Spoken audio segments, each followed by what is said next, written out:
Hello friends of La Huertina De Toni, welcome to another video where today we are going to talk about the guayabo, the guava tree, a tree originating from Central America and grown in tropical areas. Although it has indeed spread worldwide, it is usually cultivated in warm climates and not excessively cold ones.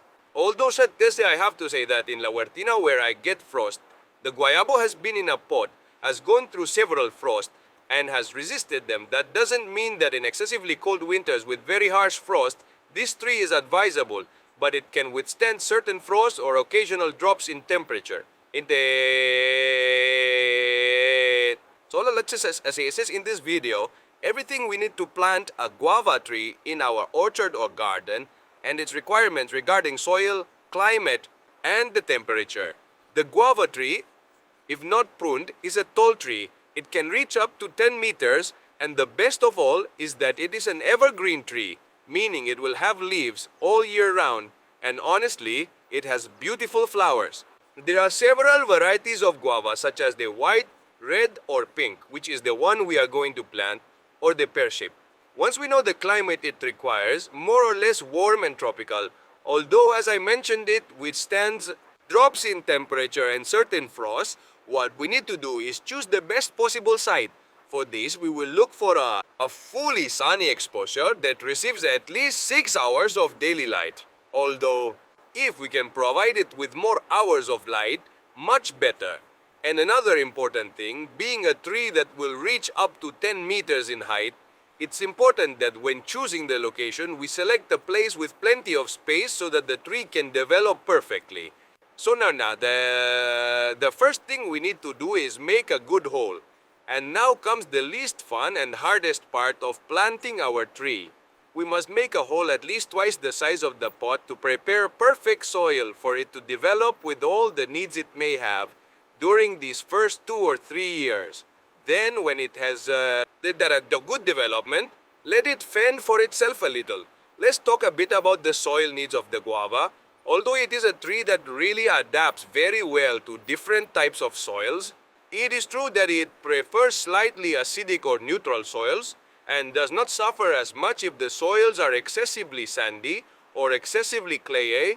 The most important thing is that it drains perfectly since it does not tolerate waterlogging at all. It can spoil and kill the roots and rot the roots. We continue preparing the hole. And it's important to know our soil. Now that I'm taking this out, this is pure clay. I recommend a video I have on the channel to learn about your own soil with homemade methods. I'll leave it here for you. But it's important to greatly improve this soil. Look, it's pure clay. So what I'm doing is removing the lower layers. I'm putting them in a wheelbarrow to take them elsewhere and add good soil, good earth, especially one that drains well and has plenty of nutrients. So then, let's remove all this clay layer. Well, as you can see, a hole about 80 centimeters. Here is all the good soil and here is all the clay-like soil. Pure clay.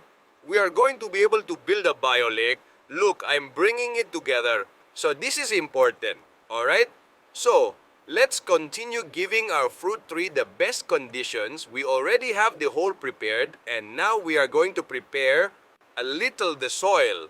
Since the guava tree, like many trees and many plants, likes soils rich in organic matter. So we are going to add a good handful of manure. In my case, we can also add worm humus or with compost. In this way, we are going to provide many nutrients to the soil so that the tree can later use them. As I mentioned, what we want to achieve with this is for the tree in these first 2 or 3 years to have no problem becoming strong and developing properly. Later, we will worry about adding more nutrients to the soil, so we add manure, mix it well. I like it to be well mixed and then it's ready for planting. By the way, look, a worm, how cool. Well, there are a lot. I take this opportunity to tell you that I always like to put manure at the bottom and then cover it with soil before planting the tree. This way, the roots will go searching for more nutrients and will penetrate downwards. And then we're up to planting our guava tree in the hole we've prepared. As you can see, it has a lot of roots. None are compacted, so that's great. This is mulch that Phytolalia puts on. We estimate about the middle. I always like not to go all the way up to the ground level, so we have to make sure it stays a little below that. I'll explain why later.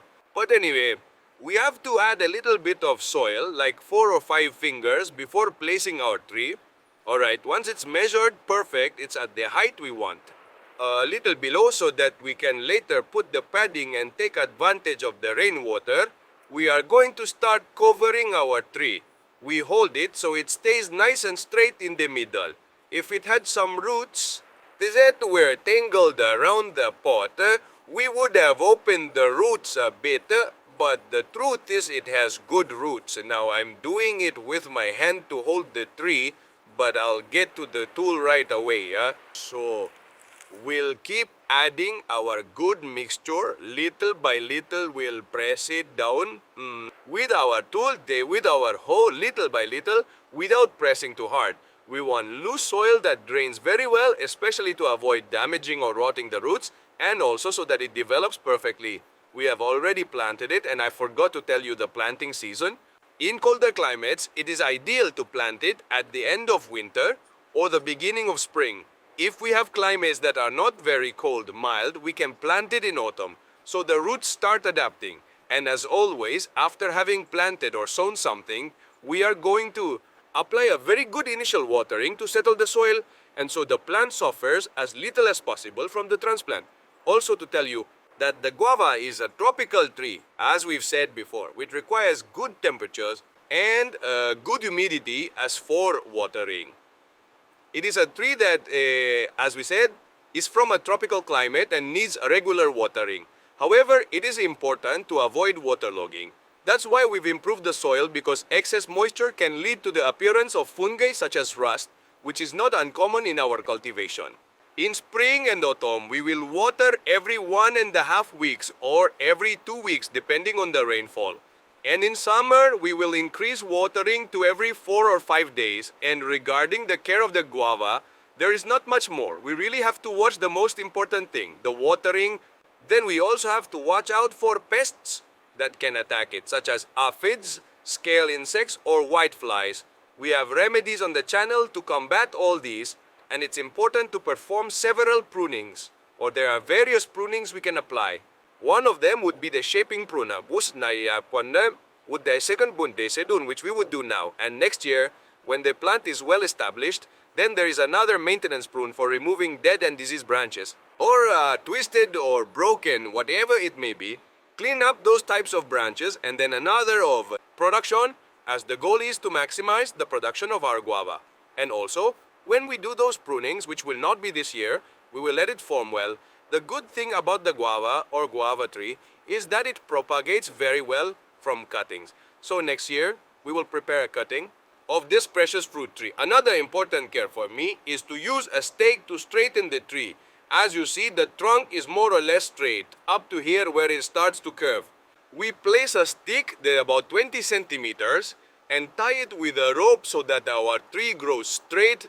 So we drive a stake, and a stick about 20 centimeters from the main trunk in the direction we want the tree to grow. We secure it well, and with a rope, without tightening too much and without forcing the tree, what we do is tie it to our stick, like this.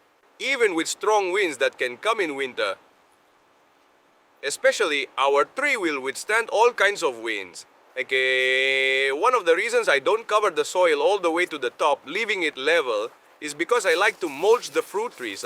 Mulching gives us many benefits for our fruit trees, among them that we won't have competing weeds. It will facilitate drainage in the soil and also keep the soil moist, which is what this fruit tree requires. Those would be some of the advantages. I'll leave a video here on 7 benefits of mulching in our garden or on our plants. Isn't it true? I like the mulch not to touch the trunk to avoid rot from excess moisture, since we are in Asturias and there's a lot of humidity here. So but as I tell you, we are also providing organic matter that will be great for our guava tree. So, fellow gardeners, as you have seen, planting the guava tree is simple and easy with all its needs covered. it can give us 2 to 3 harvests a year, making it an ideal tree for its low maintenance and great yield. So, that's it. See you next Thursday on the channel La Huertina De Toni. See you later.